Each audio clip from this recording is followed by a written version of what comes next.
ഇവിടെ നമ്മുടെ സബ്ജക്റ്റ് അറിയാമല്ലോ അല്ലേ? എന്താണ്? അതായത് വേണ്ട സമയത്ത് കരുണയും കൃപാവരം ലഭിക്കാൻ കൃപാവരത്തിൻ്റെ സിംഹാസനമായ ക്രിസ്തുവിനെ സമീപിക്കുക. എങ്ങനെ സമീപിക്കാൻ കഴിയും? അതിൻ്റെ യോഗ്യത എന്തൊക്കെയാണ്? അത് നമ്മൾ 5 യോഗ്യത ഇന്നലെ കൊണ്ട് കഴിഞ്ഞു. ഇന്ന് 6ാം യോഗ്യതയാണ്. 6ാം യോഗ്യത എന്താ പറയണമെന്നറിയാമോ? പ്രാർത്ഥനാപൂർവ്വം സമീപിക്കുക. പ്രാർത്ഥനാപൂർവ്വം സമീപിക്കുക. അതിന് നമ്മൾ ധ്യാനിക്കാൻ പോകുന്ന വചനം ഏതെന്നറിയാമോ? ഫിലിപ്പിയർ 4:6. ഒന്നിനെക്കുറിച്ചും ആകുലരാകേണ്ട. ഒന്നിനെക്കുറിച്ചും ആകുലരാകേണ്ട. പ്രാർത്ഥനയിലൂടെയും അപേക്ഷയിലൂടെയും കൃതജ്ഞതാസ്തോത്രങ്ങളോടെ നിങ്ങളുടെ യാചനകൾ ദൈവസന്നിധിയിൽ അർപ്പിക്കുവിൻ. ദൈവസന്നിധി യാചന അർപ്പിക്കുന്നതിൻ്റെ ഒരു കുഴപ്പമില്ല. കൃതജ്ഞതാസ്തോത്രങ്ങളോടെ അർപ്പിക്കുന്നതിനാണ് പരിശുദ്ധാത്മാവ് വേണ്ടി വരുന്നത്.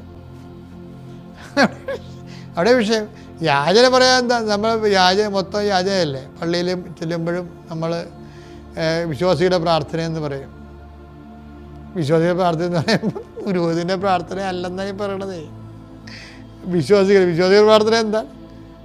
കൊണ്ടുപോയോ എന്നല്ല പ്രാർത്ഥിക്കണത്. പള്ളിക്ക് വിശ്വാസികളുടെ പ്രാർത്ഥന എന്ന് പറഞ്ഞതല്ലേ യാചന പ്രാർത്ഥനയല്ലേ? അതല്ല യാചന പ്രാർത്ഥനയാണ്. പക്ഷേ ഈ യാചന പ്രാർത്ഥനയ്ക്കൊണ്ട് കുഴപ്പം, ഇതിന് ചുതി തട്ടാൻ സാധ്യതയുണ്ട്. എപ്പോഴും ആക്രാന്തം മൂത്ത് നമ്മുടെ ആവശ്യം മാത്രം പറയുമ്പോൾ ചുതി തട്ടാൻ സാധ്യതയുണ്ട്. അത് ദൈവത്തിനെ കൂടി സ്വീകാര്യമാകുന്ന കണ്ടന്റ് വെക്കണം. വായിച്ച് ഒന്നിനെക്കുറിച്ചും ആകുലരാകേണ്ട. പ്രാർത്ഥനയിലൂടെയും അപേക്ഷയിലൂടെയും കൃതജ്ഞതാസ്തോത്രങ്ങളോടെ.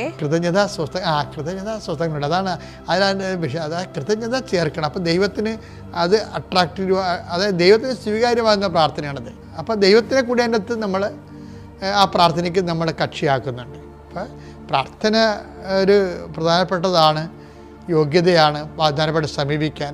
പക്ഷേ കൃതജ്ഞത അതിലുണ്ടാകണം.